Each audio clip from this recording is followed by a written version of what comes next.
밤 이렇게 시간이 안 가는지 정말 버스 안에서 going 이불 속에서 going은 언제나 너에게 going. Assalamualaikum warahmatullahi wabarakatuh. Perkenalkan, nama saya Nike Kurnia Ramadhani dengan NIM 2308 1020 1085 dan rekan saya. Halo, perkenalkan nama saya Elvira Megamana Pujulusari, NIM 2308 1020 1104. Pada video kali ini, kelompok kami akan mempresentasikan sebuah materi yang berjudul Dinamika Konflik dalam Organisasi sebagai pemenuhan tugas pengantar manajemen.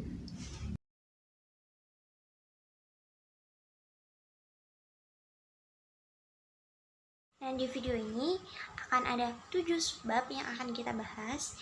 Itu yang pertama adalah pengertian konflik dan organisasi, yang kedua jenis-jenis konflik, ketiga faktor penyebab konflik, keempat dampak dari konflik, 5 cara mengatasi konflik, 6 pengaruh dari konflik, dan yang ketujuh adalah tahap perkembangan konflik. Nah, pembahasan yang pertama adalah konflik. Konflik merupakan sebuah permasalahan yang kemudian menimbulkan pertentangan antara satu pihak dengan pihak yang lain. Nah, konflik ini bisa terjadi antara individu maupun kelompok. Dapat diartikan bahwa konflik merupakan sebuah pertentangan, percekcokan, ataupun perselisihan. Nah, konflik ini sendiri muncul karena adanya rasa tidak suka terhadap pihak lain, sehingga menimbulkan rasa ingin menguasai ataupun menghancurkan terhadap pihak tersebut. Menurut Surjono Sukanto, konflik adalah proses dari individu atau kelompok yang menggunakan segala cara, termasuk ancaman atau kekerasan, sebagai bentuk pertentangan terhadap lawannya. Sedangkan menurut James van der Zeden, konflik adalah suatu pertentangan mengenai nilai atau tuntutan hak atas kekayaan, kekuasaan, ataupun wilayah tempat yang saling berhadapan dengan tujuan untuk menetralkan ataupun merugikan lawan mereka. Nah, pembahasan yang kedua yaitu pengertian organisasi. Organisasi merupakan sekelompok individu yang terstruktur dan sistematis yang berada dalam sebuah sistem. Organisasi ini juga bisa diartikan sebagai wadah bagi sekelompok individu untuk berinteraksi dengan wewenang tertentu.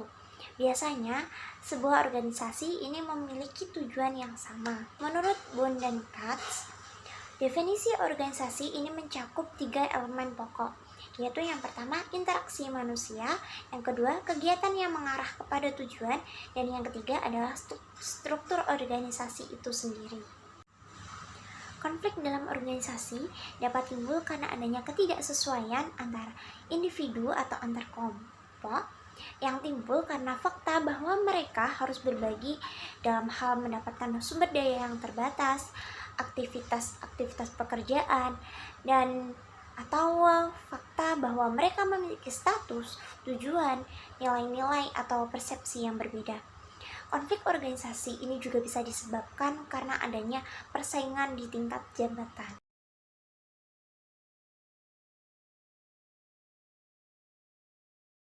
Selanjutnya adalah jenis-jenis konflik. Konflik ini dibagi menjadi 5 jenis. Itu yang pertama adalah konflik tugas. Konflik tugas ini merupakan konflik yang berhubungan dengan keterampilan dan juga pengetahuan. Biasanya konflik ini terjadi karena adanya ketidaksesuaian dalam pemberian tugas. Sebagai contoh, seorang karyawan yang mendapatkan tekanan dalam sebuah pekerjaan melebihi batas dari kemampuannya. Hal ini dapat memicu ketidaksukaan karyawan terhadap pemimpin yang memberikan tugas terlalu banyak atau yang menurutnya ini sudah di luar batas kemampuannya, sehingga hal tersebut dapat memicu sebuah konflik. Jenis konflik yang kedua adalah konflik intrapersonal, yaitu konflik yang terjadi pada diri sendiri karena adanya tekanan dalam pemberian tugas. Nah, hal ini juga dapat terjadi karena adanya keinginan suatu individu yang tidak terpenuhi dalam organisasi, sehingga timbul rasa tertekan yang kemudian berpengaruh pada kinerja. Jenis konflik yang ketiga adalah konflik antar individu, yaitu merupakan konflik antar individual yang terjadi dalam suatu organisasi. Biasanya konflik ini dipicu karena adanya perbedaan pendapat ataupun tingkat jabatan. Sebagai contoh seperti konflik antara pemimpin dengan karyawan atau pemimpin dengan pemimpin yang memiliki perbedaan pendapat ataupun hal yang lain.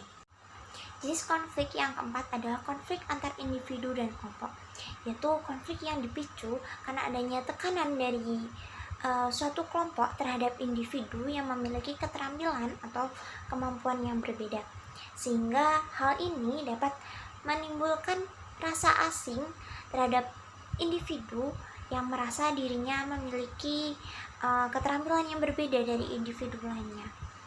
Sebagai contoh, seorang karyawan yang diasingkan atau dikucilkan dari kelompoknya yang karena menganggap karyawan tersebut sudah melanggar peraturan atau dia memiliki keterampilan yang berbeda dari karyawan lain. Jenis konflik yang terakhir adalah konflik antar organisasi. Itu sebuah konflik yang dipicu karena adanya persaingan antar organisasi A dengan organisasi B.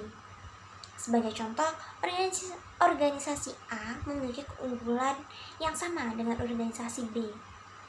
Nah, kemudian setiap organisasi ini merasa keunggulan yang mereka miliki ini lebih baik, sehingga terjadi sebuah persaingan yang tidak sehat dan kemudian timbul sebuah konflik.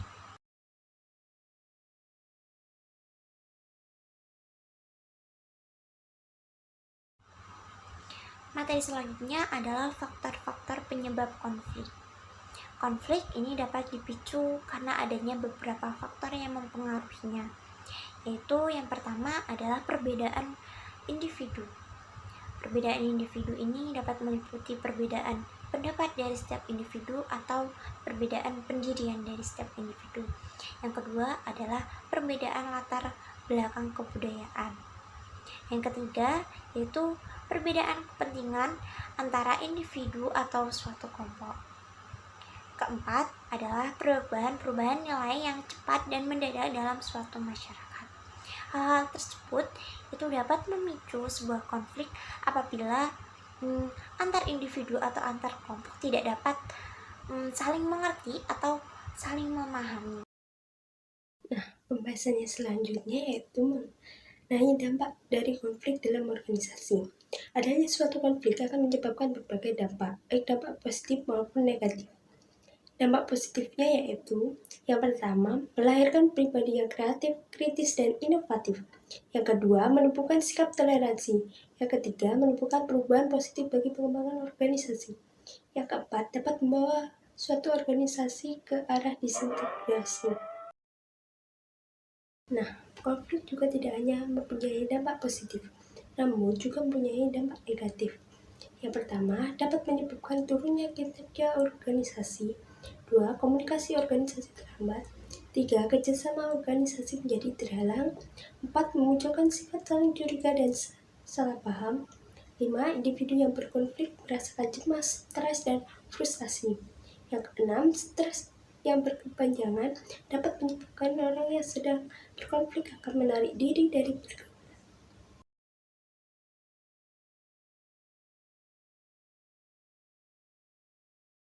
Pembahasannya selanjutnya yaitu cara mengatasi konflik dalam organisasi.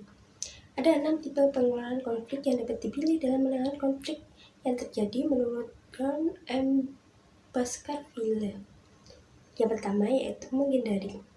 Gaya ini cenderung menghindari timbulnya konflik agar suatu saat tidak berkembang menjadi sebuah konflik yang terbuka. Yang kedua yaitu akomodatif.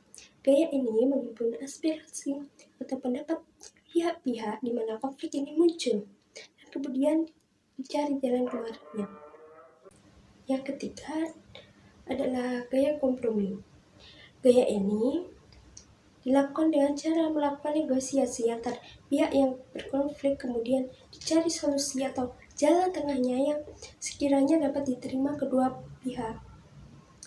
Cara yang keempat yaitu bersaing. Pihak-pihak yang berkonflik akan bersaing untuk memenangkan konflik dan pada akhirnya ada pihak yang dikorbankan kepentingannya demi tercapainya suatu kepentingan pihak lain yang lebih kuat atau lebih berkuasa. Yang kelima yaitu kolaborasi. Cara ini dilakukan dengan membuat para pihak yang berkonflik bersama-sama memperoleh hasil yang memuaskan. Dilakukan dengan bersinergi menghadapi persoalan dan tetap menghargai kepentingan pihak lain. Gaya yang keenam disebut gaya campuran. Gaya ini menggunakan 5 style penyelesaian konflik secara bersama-sama. Selain cara-cara tersebut, konflik juga dapat dihindari dengan menghindari menyudutkan satu belah pihak, menjadi mediator yang baik, mengembangkan metode penyelesaian masalah secara spesifik, mengambil keputusan bersama, berkomitmen dan berkonsisten dalam menyelesaikan masalah.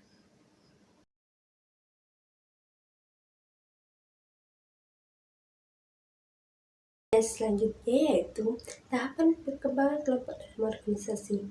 Seorang psikolog bernama Bruce Tuckman mengatakan bahwa sebuah kelompok memiliki 5 perkembangan yang terdiri dari forming, storming, norming, performing, dan adjourning. Yang pertama, forming. Apa sih yang disebut dengan forming? Forming adalah tahap pembentukan sebuah tim baru. Pada tahap ini, anggota kelompok dalam organisasi menunjukkan rasa semangat. Pemimpin pada tahap ini sangat berperan penting untuk mengarahkan anggota kelompok dan menjelaskan tugas utama, struktur, dan peran anggota. Yang kedua yaitu storming. Saat anggota kelompok mulai berproses, muncul kesadaran bahwa kelompok tidak dapat memenuhi harapan. Selain itu, anggota juga mengalami perbedaan pendapat dan konflik. Pada tahap ini tidak hanya hard skill, namun juga kemampuan manajemen konflik. Yang ketiga yaitu norming. Selama tahap norming, para anggota mulai menyadari bahwa perbedaan pendapat membuat tim menjadi lebih kuat. Setiap individu mulai berani menyampaikan ide dan dianggap sebagai hal yang membangun. Yang keempat yaitu performing. Saat tahap ini, anggota kelompok merasa puas dengan pencapaian tim, menyadari kelebihan dan kelemahan masing-masing anggota.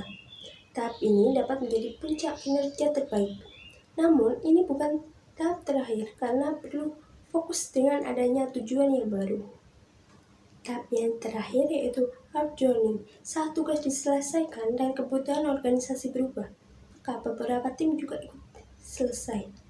Nah, lalu muncul perasaan cemas karena ketidakpastian tentang peran dan tanggung jawab berikutnya. Di satu sisi pun merasakan kepuasan kinerja. Pembahasan yang terakhir yaitu pengaruh konflik terhadap organisasi. Konflik yang timbul dalam organisasi tentunya akan berdampak pada operasional organisasi itu sendiri. Namun, konflik tidak hanya mempunyai dampak negatif, namun juga memiliki dampak positif.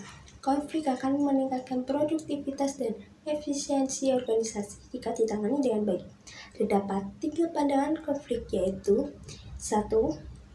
Pandangan internasional. Menurut pandangan ini, konflik dianggap hal yang buruk sehingga harus dihindari dan dihilangkan. 2. Menurut human relationist, pandangan ini berpendapat bahwa konflik adalah hal yang wajar dan biasa terjadi di dalam suatu kelompok atau organisasi. Menurut pandangan ini, konflik tidak perlu disangkal, tetapi dikelola karena setiap konflik memiliki sisi positif dan negatif. 3. Pandangan interaksionis. Pandangan ini justru mendorong adanya konflik, sebab konflik dapat menghidupkan kelompok yang dapat membuat seseorang lebih kritis dan kreatif. Nah, setelah mendengarkan penjelasan di video kali ini, dapat disimpulkan bahwa konflik merupakan sebuah permasalahan yang kemudian menimbulkan pertentangan antara satu pihak dengan pihak lain. Konflik bisa saja terjadi antara individu maupun kelompok. Dalam sebuah organisasi, konflik dapat terjadi karena adanya perbedaan pendapat, perbedaan latar belakang, ataupun karena adanya persaingan antar individu. Sekian dari kelompok kami. Wassalamualaikum warahmatullahi wabarakatuh.